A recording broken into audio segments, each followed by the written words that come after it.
دوستانو زه یم ستاسو ورور ستاسو ملګری لطف تابان. دا ویډیو هغه ځوانان لازمي وګورئ کوم چې د کمیونټي د ترقۍ په باره کې سوچ لري. نو په دې ویډیو کې به نن موږ ډېرې مهمې او اهم خبرې کوو چې د چا رولز دي د کمیونټي د ترقۍ په باره کې.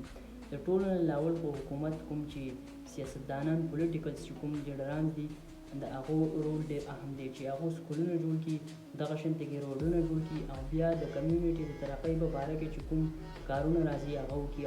او قانون نه ولې دویم چې دی مشران په کمیونټي کې ډېر اهم کردار لري چې ځوانانو ته مشورې، حوصله او د ادب لارې وروښایي.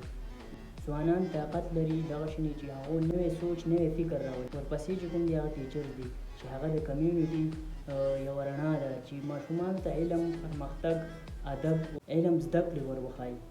او بیا ورپسې فیملیز کورونو والا چې کوم دي دغه شانې چې مور او پلار، مشر، ورور، دغه شانې چې هغو د ماشومانو پرمختګ په ښه طریقې سره وکړي. څومره ځوانان چې رالوی کېږي هغه د کور نه رالوی کېږي چې هغو ته ادب وروښایي، مینه ورته ښایي، محبت، ورورولي، امن، خوشحالي دا ورته وښایي. نو په دا په کمیونټي کې غټ کردار لري.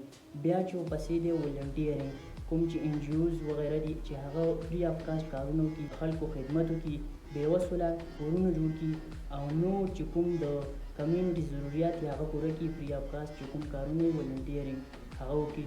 نو دغه یو څو خبرې د کمیونټي د ترقۍ په باره کې. نو نن دغه لومړنۍ ورځ وه نو هغه یو شعر دی وایي چې وچو شګې کورونه نه جوړېږي، په هوا کې محلونه نه جوړېږي، د عمل قوت پیدا کړئ په خپل ځان کې، په خبرو خو قامونه نه جوړېږي. نو راځئ چې څومره شعبو کې چې څومره کسان دي یا چې څومره ځوانان دي ځکه چې دا ټول رایوځای شي یو کمیونټي به جوړه شي. نو راځئ چې خپل کردار او خپل رول په کمیونټي کې ادا کړو. نو ډېره مینه او مننه. ښاد او آباد او بریالي اوسئ.